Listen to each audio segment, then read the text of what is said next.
Video oknum pengurus pondok pesantren atau ponpes di Demak pukuli santri kini viral di media sosial.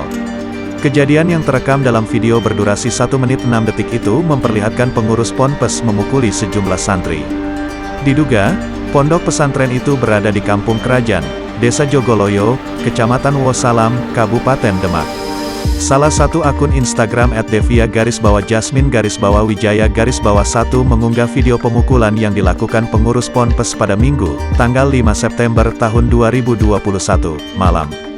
Dalam unggahannya, akun itu memberikan keterangan bahwa telah terjadi penganiayaan kepada sejumlah santri yang dilakukan oleh oknum pengasuh pondok pesantren. Video itu memperlihatkan seorang pria dewasa mengenakan kaos berwarna abu-abu dan sarung itu tengah memukuli sejumlah santri di sebuah ruangan. Ruangan itu nampak penuh anak-anak kecil sedang tiduran. Dari tayangan video itu, pria tersebut setidaknya memukuli 4 bocah berulang kali sambil melontarkan kata-kata dengan nada tinggi. Terlihat beberapa bocah dalam video nampak dipukul saat sedang posisi tiduran. Oknum itu juga menarik bocah yang sedang tiduran, lalu diangkat dan ditempelkan ke dinding. Berdasarkan informasi yang didapatkan, kejadian itu terjadi lantaran pengurus ponpes kesal anak-anak santri belum juga tidur padahal sudah larut malam. Saat diingatkan, santri menjawab dengan kata-kata yang membuat pengurus emosi.